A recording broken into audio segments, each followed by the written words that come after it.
Hello and welcome to interest.co.nz. I'm Gareth Vaughan. I'm joined by Dan Bell from HiFX with this week's edition of our Never a Dull Moment Currencies report. And Dan, really we're looking ahead to next week, and we've got Tuesday, the Reserve Bank of Australia, with its latest decision on the official cash rate over there, currently at 3.25%. What are we expecting out of that? Yeah, so the RBA kick off next week on Tuesday afternoon. The market is expecting them to cut interest rates by 25 basis points down to 3%. Market pricing at the moment is about 80% chance of that happening, although some economists have come out in the last few days and potentially talked up a 50 basis point rate cut. The RBA don't actually make another announcement until February next year, so there's a little bit of time between this announcement and the next.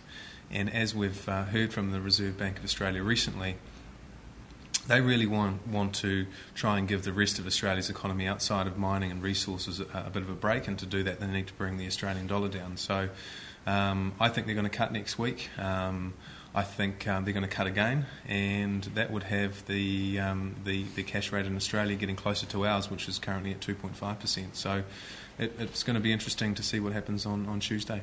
They've got a real battle on the currency front. There's an article this morning in the Australian Financial Review talking about how the Russians have been buying up Australian bonds, I think 20 billion worth.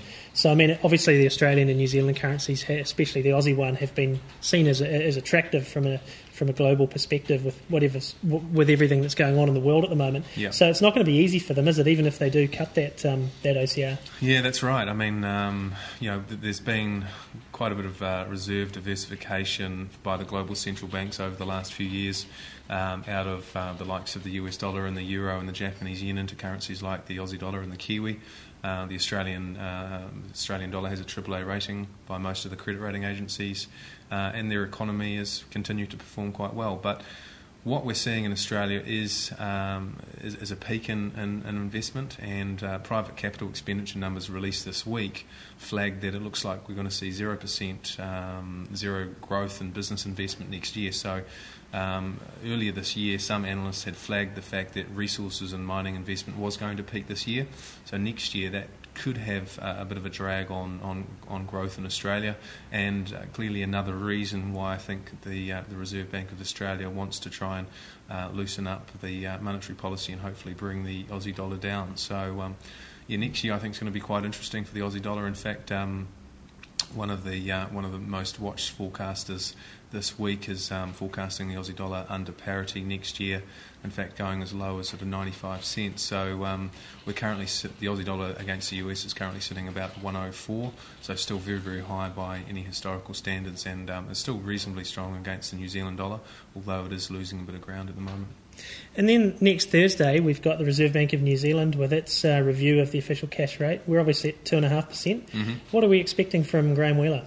Yeah, so the RBNZ on Thursday morning, no change expected there, although the market is pricing in a potential rate cut over the next 3 or 4 months. I don't see it happening, and most of the economists don't see it happening, although the interest rate market is still pricing that in. The RBNZ, again, have got a tricky job ahead of them. The Reserve Bank of Australia are easing. Most other global central banks have their rates set at very, very low levels, much lower than ours. And a higher currency is certainly not what we need right now with what is continuing to be quite a sluggish recovery. So I think he'll try and talk the currency down next week, but at the end of the day, talk is cheap, and I think to really bring it down we'll either need to see a rate cut or a turn in offshore sentiment, and risk aversion would obviously bring the New Zealand dollar down, although risk sentiment seems to be holding up there quite well at the moment. And I mean, you're saying obviously that the expectations are for an Australian cut down to 3%. New Zealand's at 250. So as that differential closes, will that put pressure on the Reserve Bank of New Zealand possibly to cut themselves? Yeah, I think it will. It's certainly if the Reserve Bank of Australia takes rates even lower, and if they were to take their cash rate down to 2.5%, the same level as ours, I think it certainly opens that up, because the New Zealand-Aussie cross rate will certainly go up from here, and Australia is our largest export market, so a higher Kiwi-Aussie rate is not good for New Zealand exporters.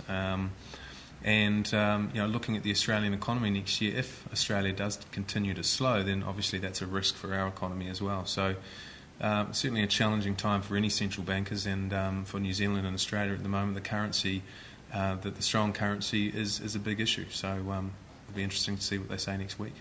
Now, obviously, the big sort of overriding factor driving the global financial markets at the moment, other than the latest news of the slow-moving train wreck in Europe, is the fiscal cliff, those tax increases and spending cuts that are coming in from the beginning of next year that are supposedly going to throw the US back into recession. Obviously, a lot of talk about that this week, but no action yet. Yeah, no action. So it would seem that most of the negotiations are going on behind closed doors. There have been bits and pieces and comments that have grabbed a bit of attention, but ultimately it does look like the Republicans and the Democrats are sitting around and talking about where they're going to find the money to offset those tax cuts and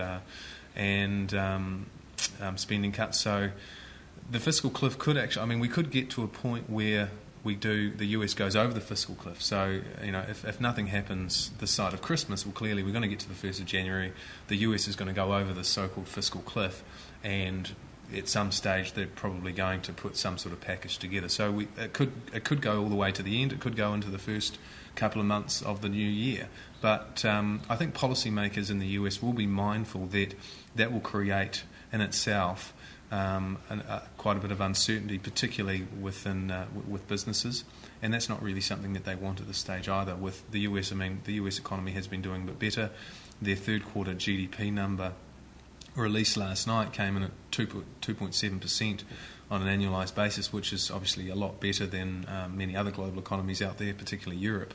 But it's still quite sluggish, and they want to get this fiscal cliff out of the way, because ultimately, if they do, the US does look like they're in a good position next year to actually create some meaningful growth and start getting that unemployment rate lower. So, the fiscal cliff will continue to be a story over the next few weeks. It will continue to create a bit of uncertainty, and I think if we do get to, if there is no positive developments on that front, I think you will see a little bit of nervousness come back into the financial markets, and that would mean a bit of weakness in global equities, and potentially the New Zealand dollar would also come under pressure against the US dollar if that was to happen. So keep an eye on that. Yep. Well, thanks for that, Dan. That's Dan Bell from HiFX, and I'm Gareth Vaughan at interest.co.nz with another edition of our Never a Dull Moment New Zealand Dollar Report.